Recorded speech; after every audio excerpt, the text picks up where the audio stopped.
JZ has been always my commander. Yeah. Wow. And what is your relationship with former President Zuma been like? We're very close. We're very close with JZ. And when we met, we would call him Mfana Mzumba, the boy from Mzumba. I call him boy from Nkandla. That's a relation. It was a very social and even beyond being the comrades. So we're quite social.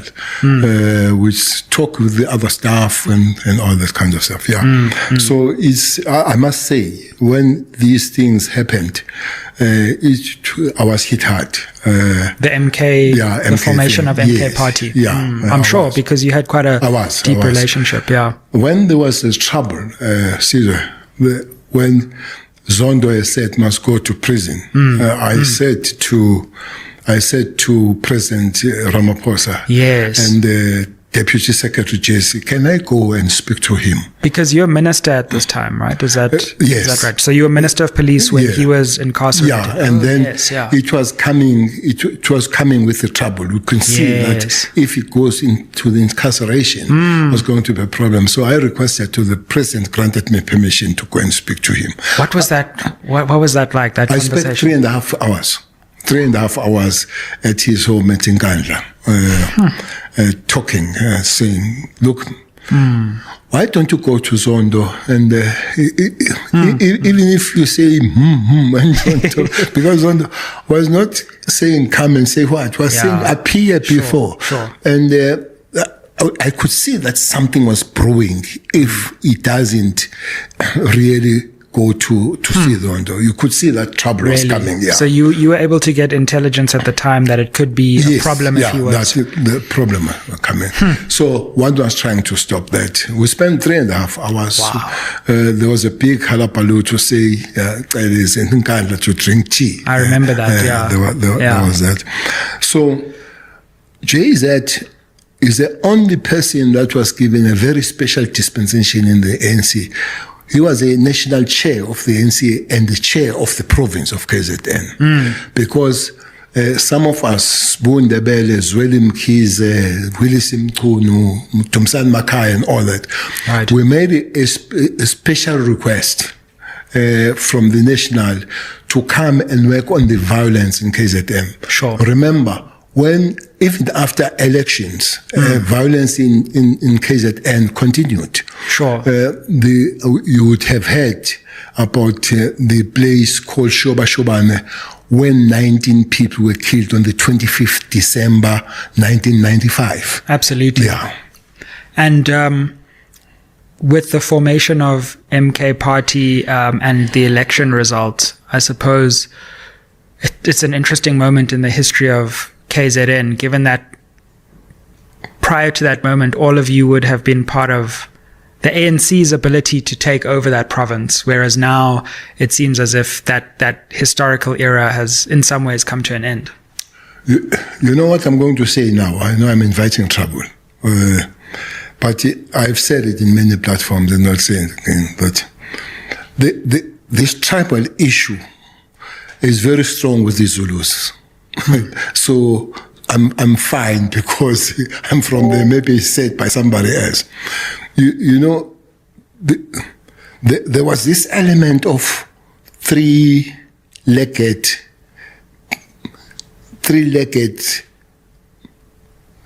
living of the Zulus. That would be Buthelezi, very much attached to. That will be the King Zwelithini, and the Msholos. Sure. Yeah.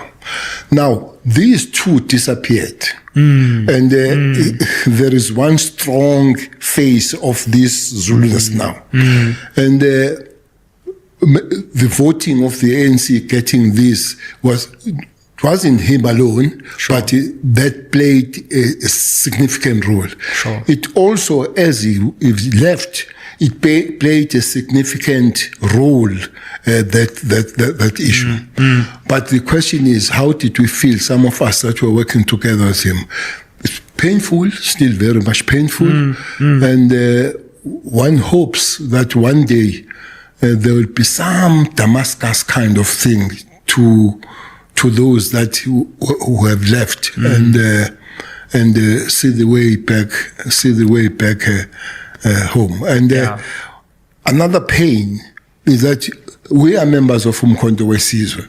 Now we must explain ourselves. The original one. Yeah, the real one, not the original one. Is one. Sure. That's what we must explain. I went to 2 weeks ago in Poshepsin to bury one former MK guy, and you don't know whether to sing about Umkhonto now or not, as if you say you are supporting them. So it's causing that confusion, and it's so much painful that what has been traditionally glorious kind of thing, because being Umkhonto weSizwe was the maximum commitment to the struggle, and all of a sudden is a bone of contention. You have to deny, you have to explain yourself. It's quite a painful kind of experience. Imagine. Yeah. And one last question on former President Zuma. In that room, what did he say to you when you tried to persuade him to at least appear before the Zondo Commission, so that period that unfolded afterwards in July could have been stopped? That's a point I was developing, that we sat down as I was making the point that he had this special dispensation. I reminded him that, look, you had a special dispensation to ANC. You were brought back to deal with the violence in this province. And boy, did you do a good job? Yes. You stopped the blood. You work with Nkatha people, Mdlalose and them, and all we work with Nkatha people, Abu Shabalala and Tombela and all those. And you stopped the thing. Are you aware that that might come back with this kind of action? And I realized that we're in trouble when I said, boy, Fanagit, I don't care what happens. If it comes back, it can come back. Then I realized that we're in trouble. Wow. And by the time I left there, I know that I was almost defeated. To be honest, after that, I had to go and prepare for what was coming. And indeed, it did come. It did come. It's such an... It's almost as if we've forgotten that moment, but it was such a pivotal moment, the July unrest moment, because it felt as if anything could have happened in South Africa at the time. On the one hand, what are your reflections about that moment and how it broke out, but also how it ended and how South Africa averted it spreading into a complete national crisis, which could have ended in disaster, really?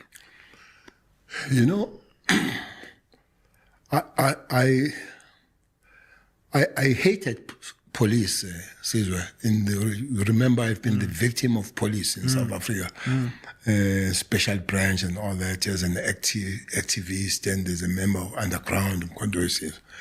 But I had to come back and work with them. And by the way, I work with a lot of the guys that were in the special branch as I come to join. They were still there and working. I can mention some of them. The same people? Yes, the same people that were pursuing me, and I had to come back and work with them. Now, there was a lot that had to be done in transforming police. One thing ANC did is to train a lot of people in different fields of life. Economists, your Tito Mbowenis and all those people, your scientists, the law, your fathers and other people. Sure. Yeah. But nobody ever took the responsibility of saying police will be under the government of it. Nobody was trained as a police. So we had to run around helter-skelter to do something and understand what policing is. It was one of the very difficult things. One person that we failed to give credit was Jackie Selebi, who pulled together all those piecemeal kind of policing, the Bophuthatswana, the Transkei, the Venda, and all WaZulu police. He pulled them together to produce what was known as South African Police Service. That the day we remember them on the 27th of January every year. Sure. So that's that. Now you are working with that kind of organization. So this thing comes, yes, at the yes, but there is still there will be one or two generals that they come from the new dispensation, but most of them would come from the old dispensation. Yeah. But because human beings are dynamic, people would have accepted it and they work very well with them. If I deviate a little bit, I'm trying to write a letter, a book, that how South African Police Service saved 2010 as a World Cup. Wow. You'll hear the story. Without South African Police Service, there would be no 2010 in South Africa. And you were commissioner I was during a commissioner that time? at that time. So I had to take a 13 team to Zurich to go and convince FIFA.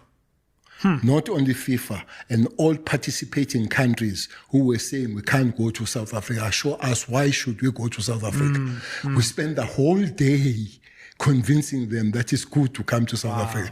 After that, we went to go and convince Interpol chief in Lyon to say, work with us and say to the world, it's correct to go to South Africa. People don't know that. Wow, and to be fair, you succeeded because the World Cup was a success. Yeah. So going back to what happened on July. So much was saved by the police. So much was saved. Really? That we don't know. So much was saved.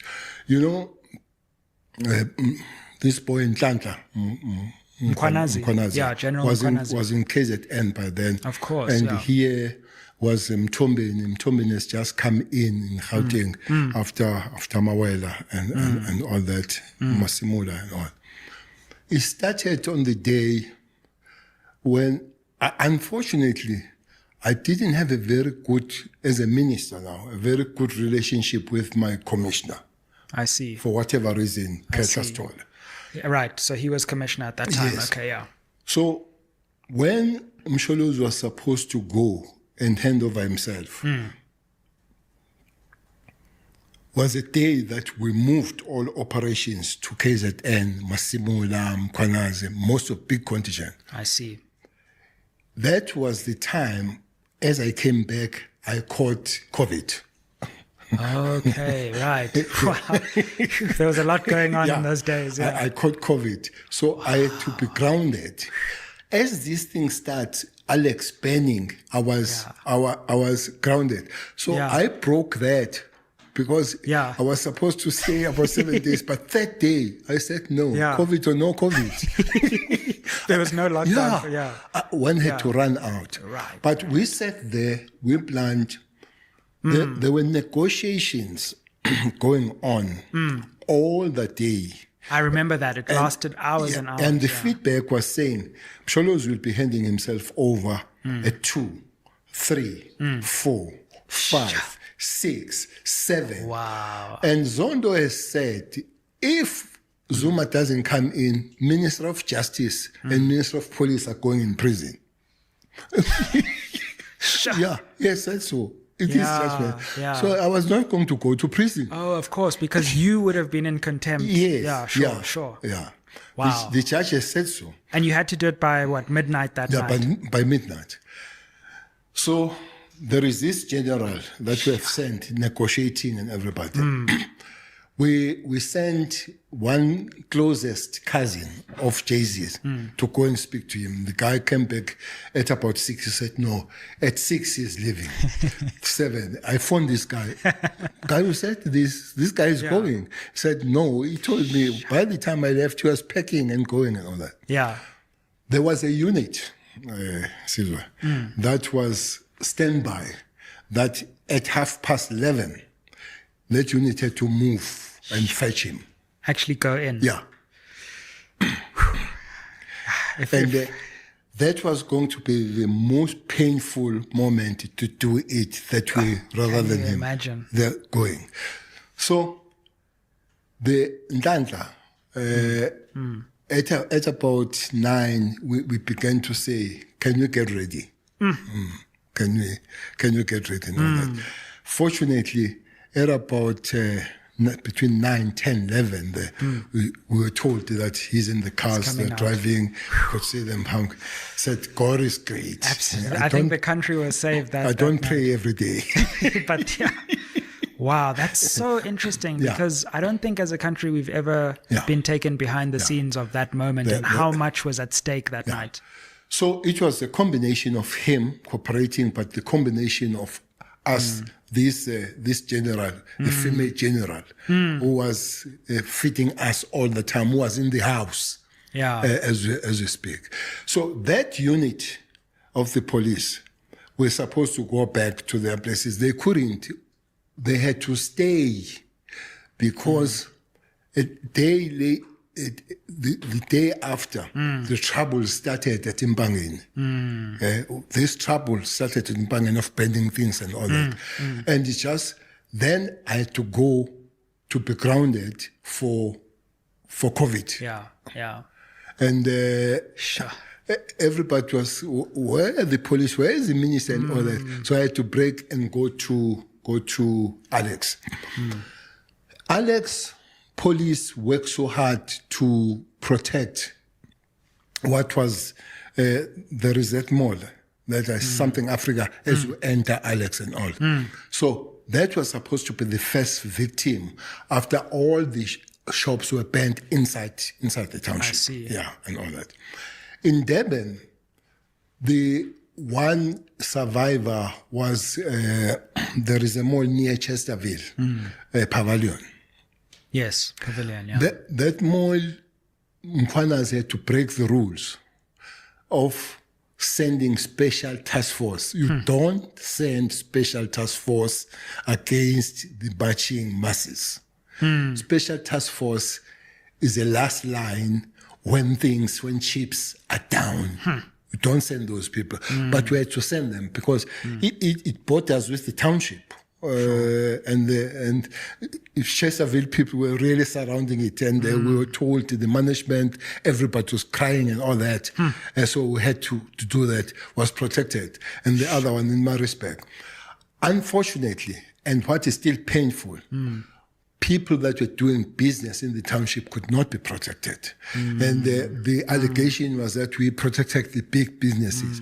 So it's because they were very near. By the time you come there, it's been looted, burned, and all that.